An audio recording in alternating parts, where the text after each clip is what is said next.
nagapasalamat kami ning buntaga nga ikaw nagapanalangin sa tanan nga nagapaminaw karon sa Kabisaya nung dinhi sa Mindanao ug bisan pa sa tibok kalibutan nga nagapaminaw pinagi sa Austrian Radio.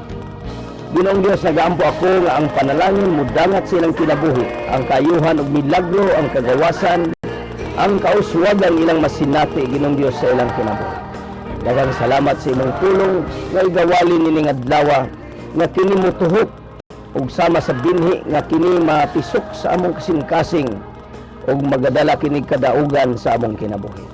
Daghang salamat, Ginoong Dios, pinagi sa pangalan ni Kristo Jesus. Amen ug amen.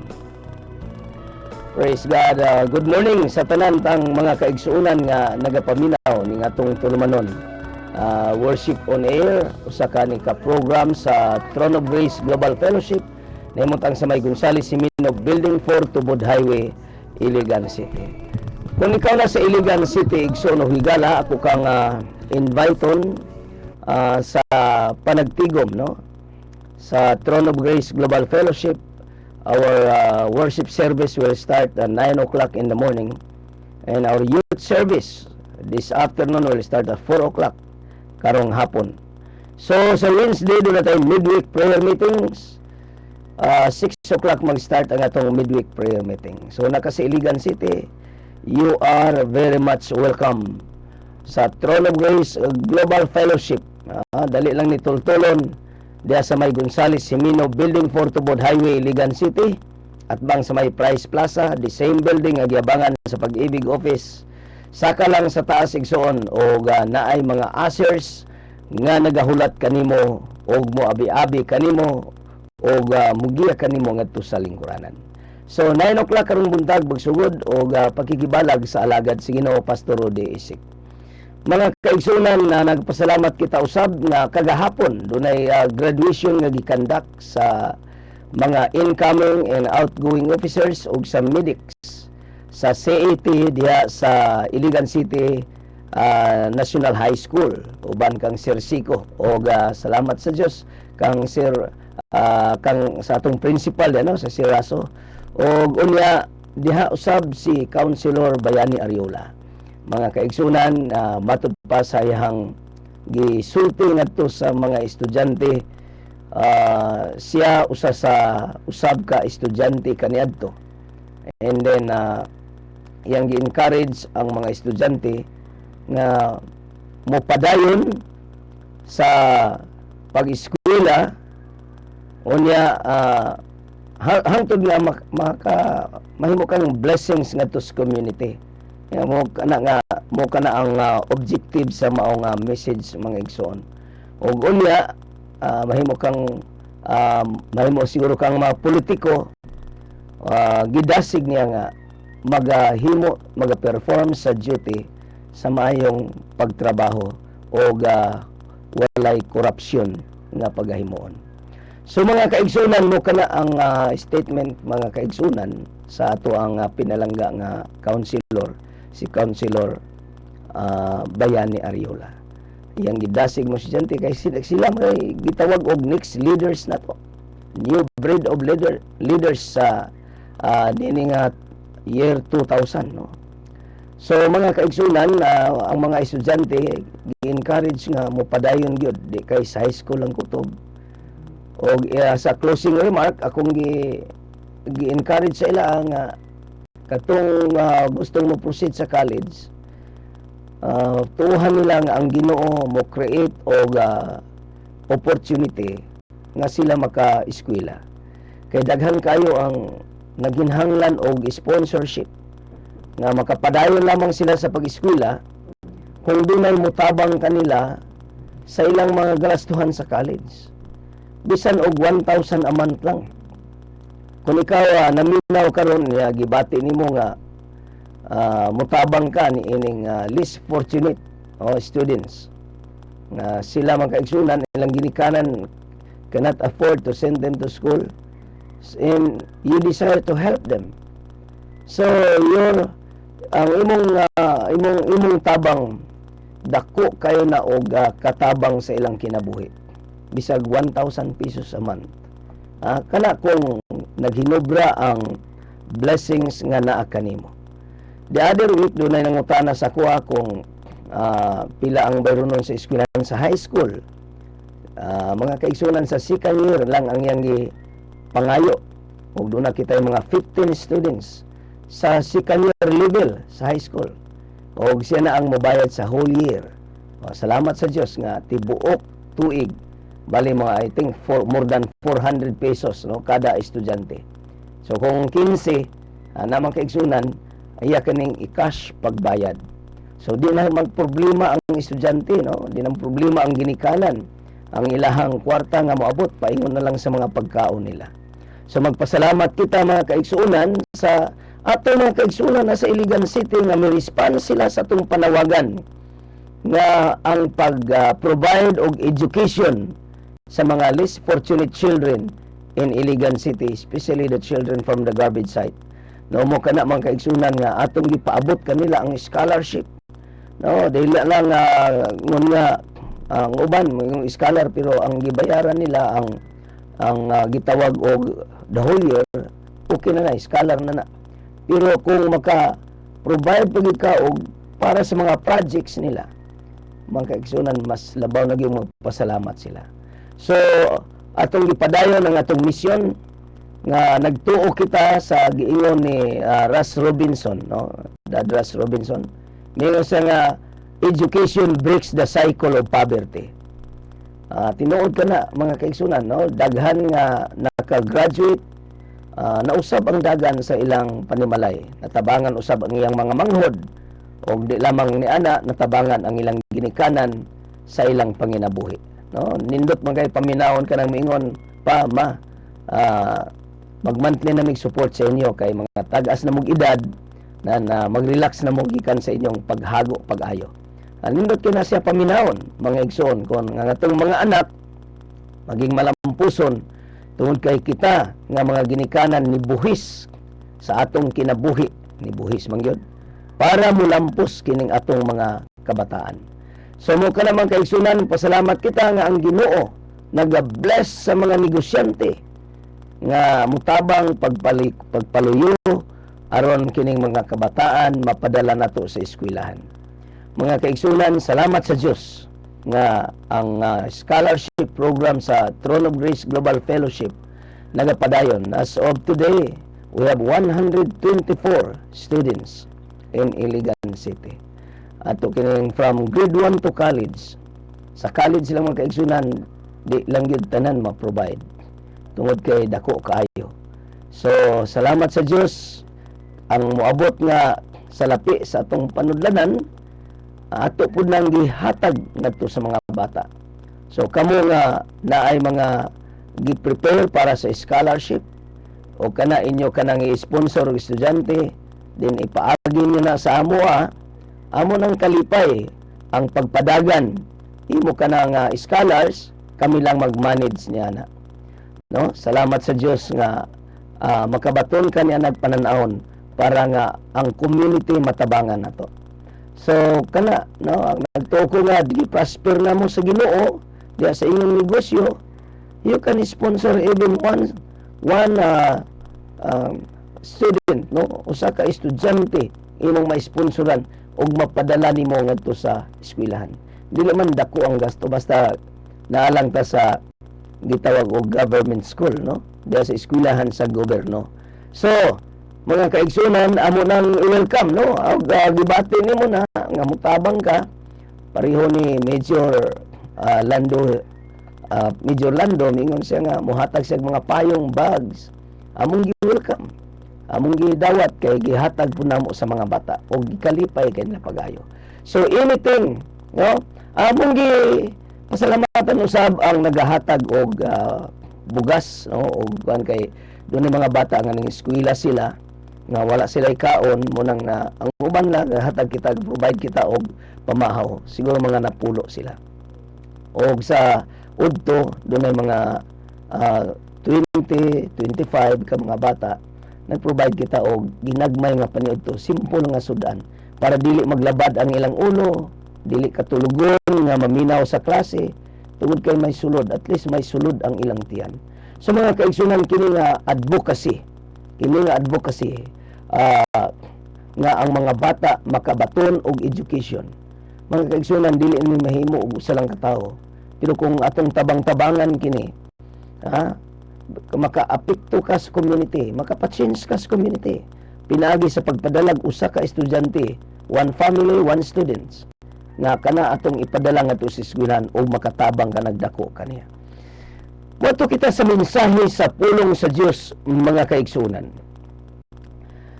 Ang atong tunan karon kini gitawag og prayer. Why prayer? So prayer and intercession. So we need to understand this, that prayer is a relationship. It's not just something we do. So it's a relationship. Now if there's a relationship and it basically is working together with God. When you pray, that means that you have relationship with God. Then if you have relationship with God, meaning you are working together with God. So that is a very basic understanding about prayer, my brothers and sisters. Quite often we reduce prayer to just trying to get what we want from God. It is not primarily asking, but releasing what God wants or purposes. There is a very big difference. Now, many times nga, mag-ampo ta kay naatay pangayoon sa Ginoo. O kana, dili gid na siya maoy pinaka primary motive sa atong prayer. Prayer is not just asking God. Di lamang kana kay nangayo kita. But prayer is releasing what God wants or purposes. Na kung mag-ampo ta, di lamang kay nagapangayo ta kanunay, kundi nag-release day ka. Unsay kabubuton sa Dios. Unsay gusto sa Dios nga mahitabo dili sa yuta. Sa ito pa, prayer is releasing what God wants or purposes. So mga kaigsunan, gikinahanglan nga mag-ampo gid kita.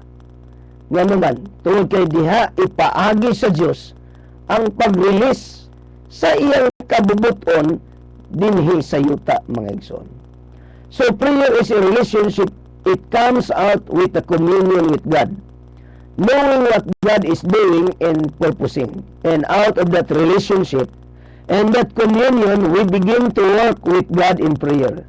Someone said, I guess that was Peter Wagner said, prayer is the most tangible trace of electricity in man's heart. It touches into the realm of eternity. It touches into the purposes of God. So that is kanang may statement ni Peter Wagner. Parang electricity. O kini naggadala og power. Nga moabot bisan pa sa trono sa Dios aron matuman ang katuyuan sa Ginoo, mga igsoon. So ang Ginoo nag-devise siya may tungod sa prayer. We need to ask the question, why prayer? Why do we pray? Have you ever wondered why did God devise a system of prayer? And understanding of this is really fundamental to what we are talking about today, to our understanding of prayer. Is God controlling everything? Ang Diyos nagkontrol ba sa tanang mga butang? Yes, He has a plan for the world. If you believe that God is controlling everything. Now, if you have your Bible with you, open it in Psalms chapter 2, verse 1 to 4. Why do the heathen rage and the people imagine a vain thing? The king of the earth set themselves, and the rulers take counsel together against the Lord and against His anointed, saying, let us break their hands asunder and cast away their cords from us. But he that sitteth in the heavens shall laugh, and the Lord shall have them in derision. Now, based on these verses, on this passage of scriptures that we have read, God is in control. Dunay gaway gahom ang Dios nga nagakontrolar. Even the kings plano sila og dili maayo batok sa atong Dios. Matod pa diha sa Bible, siya mikatawa lang, mga igsoon. In Romans chapter 8 verse 28, and we know that all things work together for good to them that love God, to them who are called according to His purposes. So if you love the Lord, then expect good things to happen to your life. And the Bible tells us about Jesus in Colossians chapter 1 verse 16 to 17. For by Him were all things created that are in heaven and that are in earth, visible and invisible, whether they be thrones or dominions or principalities or powers, all things were created by Him and for Him. And He is before all things, and by Him all things consist. So by Him all things continue to exist, continue to go on, because God is in control of everything. I believe, kung walay Diyos, nagkabangga-bangga na ning mga planeta sa ibabaw. Pero salamat sa Diyos, because God is in control. God permits evil to function. Yes. As we can see and observe, the Lord has permitted evil to function. Now, when we might ask, what about evil? Does God permit evil? Indirectly, yes, because He permits evil by the laws that He set. Like, for instance, the law of sowing and reaping. It's a law set by God. And evil comes out of sowing and reaping, and as well as good. But God set down that law. Tuod kay naghimo ang taog-dautan, dautan ang resulta. Pero kung ang tao nagapugas sa maayong binhi, mag-aani siya mga maayo. And something like, pareho sa laws of retributions, laws of disobedience, and the laws of free will. Ang tao mao'y naghimo nining tanan, mo nang dunay mga dautan nga nahitabo mga kaigsunan sa kalibutan. Ug atong mabasa gani sa balang kasulatan sa Romans 6:23, the wages of sin is death. So my brothers and sisters, this morning, gusto lang kong mapahinumdum nga kita kinahanglan nga magampo. Ngano? Because prayer is not just asking from God, but prayer is releasing God's purposes and God wants here on earth. Unsa may gusto sa Dios, gi-release nato pinaagi sa mga pagampo. So kinahanglan ato nang masabtan nga ang atong pagduol sa Dios di lamang kanunay pangayo, kundi imong gideklarar mga kaigsunan ang plano sa Dios nga matuman sa imong pamilya, sa imong kinabuhi, sa imong business, sa atong syudad, sa community nga nakita nagapuyo, matuman ang kabubuton sa Dios. Muna ang prayer sa Our Father who art in heaven, hallowed be thy name, thy kingdom come, thy will be done, thy will be done, thy will be done on earth as it is in heaven. God's will and God's purposes shall be done here on earth. Now, miabot naman ang mga pagampo, mga kaigsunan. Kung ikaw dunay problema, imong tuon kamot, itapion lang sa imong dughan. Praise God, ako nagatuo nga ang Diyos magaayo, ang Diyos magatubag sa mga pagampo. Karon itapion imong tuon kamot sa imong dughan. Magampo kita. Labing na mahal nga Diyos, daghang salamat.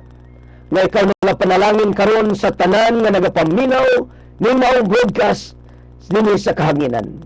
Panalangin nga ang kayuhan ma-release karon sa ilang kinabuhi. Ang milagro sa kadagkaya mo abot sa ilang pamilya, sa ilang negosyo. Ug dalang salamat sa panalangin nga langit nun, nga magpuyong malinawon, malipayon, ug maswagon ang among kinabuhi. Daghang salamat. Sa pangalan ni Kristo Jesus. Amen ug amen. Praise God. Higalag igsoon ning buntaga, ako nagatuo nga dunay gibuhat ang Dios sa imong kinabuhi. Tindog sa imong nahimutangan og ingna, Ginoo, daghang salamat sa panalangin. Praise God. Sultiha ko nining simnahon nagiun sa kapagpanalangin sa Dios. Isulat yung maong cellphone number 0919-819-7708. Kamong nagapaminaw sa Facebook, ang Dios mga panalangin kaninyo. Bisag asa mo, nga dapit sa tibuok kalibutan ang Dios magahikap sa inyong mga panginhanglan. Daghang salamat sa imong pagpaminaw ug ang Dios magapanalangin sa imong panimalay. O sa tanan nga naminaw ni Buntaga dinhi sa Iligan, magaingon ako nga ang Dios magpanalangin sa inyong panimbahon ug magauban kaninyo. Kini si Pastor Rudy, isik mga kaigsunan ang regular anchorman ning maong program sa Throne of Grace Global Fellowship. Magaingon ako nga ang Dios magpanalangin kaninyo usab. O daghang salamat. Bye-bye. God bless you all.